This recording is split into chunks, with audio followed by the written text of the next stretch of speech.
E agora a gente acompanha a entrevista do ministro Haddad, que está aqui no estúdio da CNN em São Paulo. Um dia importante, um dia de abertura da COP30. Por isso eu passo a primeira pergunta para os nossos estúdios em Belém, para o Fernando Nakagawa e a Tainá Falcão, que farão a primeira pergunta ao ministro da Fazenda. Ministro, tudo bem? Agradeço demais sua participação no Bastidores CNN. Quero começar falando desse fundo Florestas Tropicais para Sempre, o TFFF. A gente tem se debruçado a estudar o assunto aqui de forma árdua. Todos os dias falamos sobre essa iniciativa, que seria um presente do Brasil para a COP30, um legado. Fato é que há uma expectativa de se chegar aos 10 bilhões de dólares em aporte até o final do ano. O senhor mesmo já chegou a mencionar esse número. Eu queria entender se ainda se mantém essa expectativa, se é possível assegurar que esses 10 bilhões de dólares entrarão para esse fundo ainda este ano, e um pouco sobre a Alemanha, que aqui causou uma comoção quando falou de um aporte considerável, expressivo, mas não deu um número. Gerou alguma frustração no Brasil a Alemanha não ter fixado um valor? E de quanto a gente fala quando eles mencionam esse aporte vultuoso? Bom, Tainá, Fernando, um prazer falar com vocês. Olha, eu considero essa COP talvez a mais pragmática das COPs, pelo menos que eu tenho lembrança. É uma COP que pretende tirar do papel algumas ideias.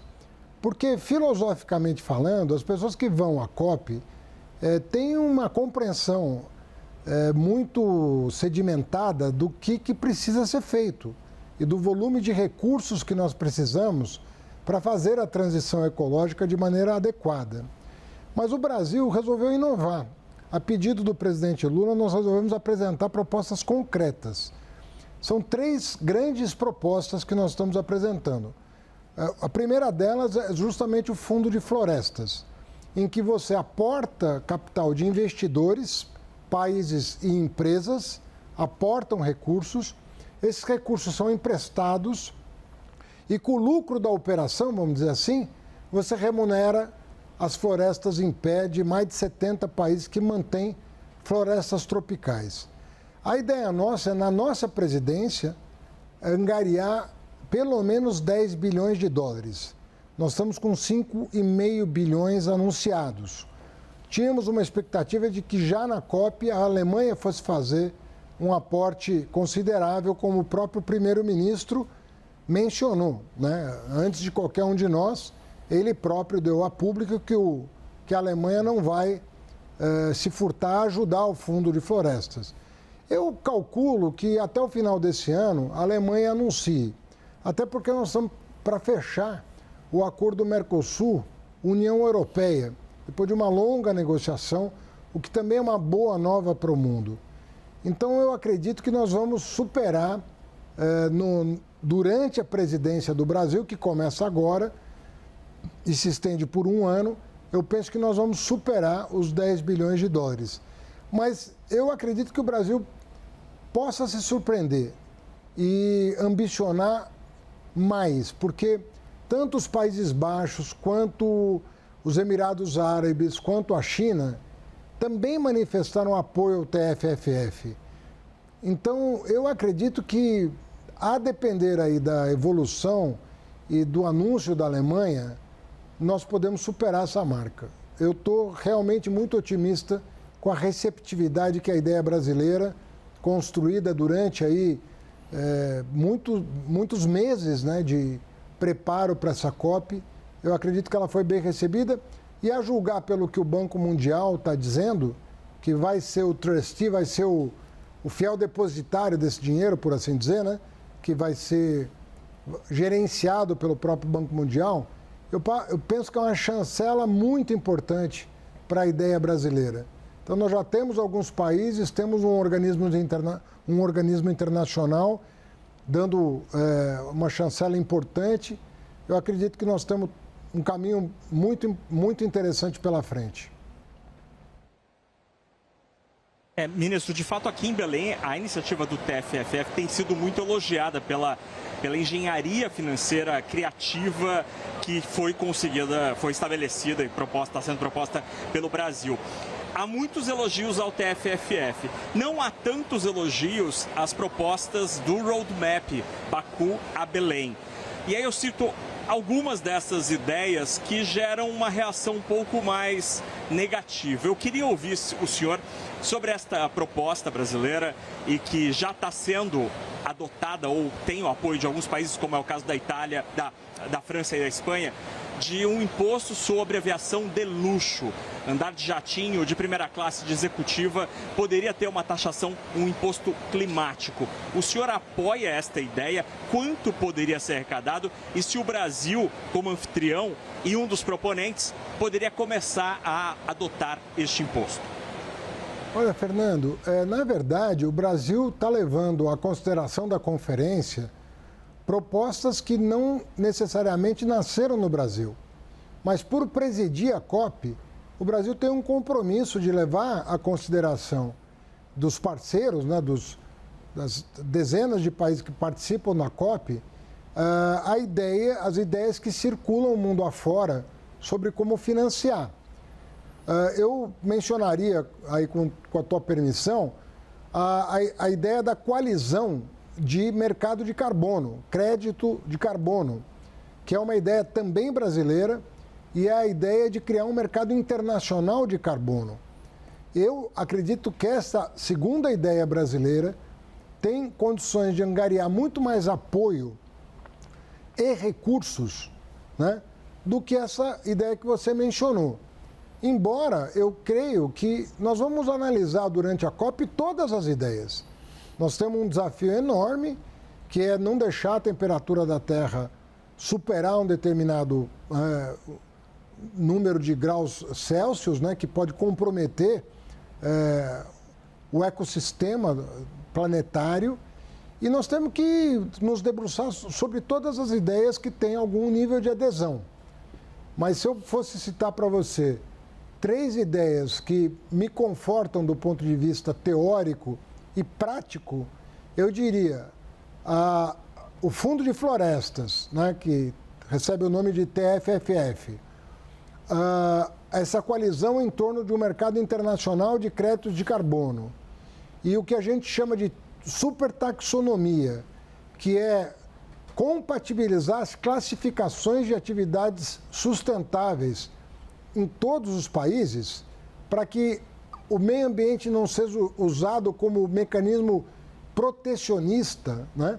E nós possamos estabelecer regras claras do que vai ser considerado uma atividade sustentável do ponto de vista socioambiental. Eu diria que são os carros-chefe do Brasil na COP30, todas propostas muito engenhosas, criativas e factíveis, viáveis do ponto de vista prático, né? Agora, vão se somar outras ideias e o Brasil não pode recusar debater aquilo que é trazido à nossa consideração pelos demais países. Como essa que você citou, outras vão ser debatidas e nós temos que ter o respeito por todos os parceiros, membros da ONU, que querem o bem do planeta. Então, nós não estamos em condições de vetar um debate, mas nós vamos levar com muita ênfase aquelas que foram desenvolvidas no Brasil, as tecnologias que foram desenvolvidas no Brasil.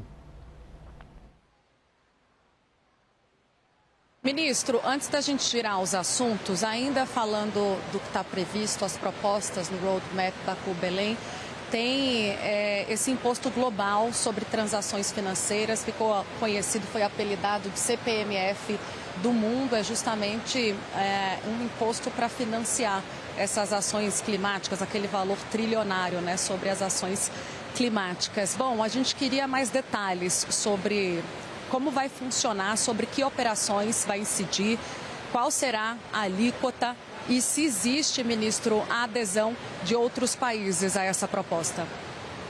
Olha, eu saí na sexta-feira de Belém e hoje eu não tive condição de acompanhar a evolução desses debates, né? Mas conforme eu disse, Tainá, e repito, o Brasil tem um encargo de presidir a COP. E é de bom tom para todos os países membros das Nações Unidas, que nós levemos à consideração do plenário todas as ideias de como fazer o roadmap para chegar a mais de $1 trilhão, que é o fluxo financeiro necessário para rapidamente fazer a transição climática, a transição ecológica, que vai dar sustentabilidade, né, para a ideia de não deixar o aquecimento global colocar em risco os biomas do planeta, o ecossistema do planeta. Então, as ideias vão ser discutidas, né? Nós, no G20, nós propusemos uma coisa diferente. Nós propusemos a taxação de super ricos. Você há de lembrar que, durante o G20, presidido pelo Brasil ano passado, nós identificamos que apenas 3 mil famílias, né, detêm 15 trilhões de dólares de riqueza. Né? E nós imaginávamos, durante o G20, que poderia haver, na forma proposta pelo economista Gabriel Zucman, né, um francês que nos deu suporte técnico, também com a Esther Duflo, um prêmio Nobel de Economia, uma mulher prêmio Nobel de Economia, que poderia ser angariado recursos dessas 3 mil famílias. O incremento de riqueza delas é muito menor do que esses 2%, e você conseguiria, a partir daí, gerar um fluxo de receitas que seria muito significativo. Nós prevíamos, naquela ocasião, um fluxo de 300 bilhões de dólares por ano, só com esse imposto sobre super ricos em escala global. Então, era uma das propostas brasileiras para o G20. Mas surgirão outras, né? E a operacionalização tem que ser pensada também, porque propostas como essa exigem uma coordenação entre os países muito grande, né? Muito grande. Você desenvolver um mercado internacional de carbono, você taxar os super ricos, todas essas ideias envolvem uma articulação muito grande. Então, é preciso também não vender a ilusão de que essas coisas vão sair do papel muito rapidamente, né? O que eu acho mais viável no curto prazo é o Fundo de Florestas. Eu acredito que é viável num prazo mais curto, e eu acredito que o mercado internacional de carbono, com o apoio da China e da União Europeia, são coisas viáveis num prazo exíguo, num prazo curto. Ideias mais elaboradas, né, vão exigir mais tempo de estudo do ponto de vista da sua operacionalização.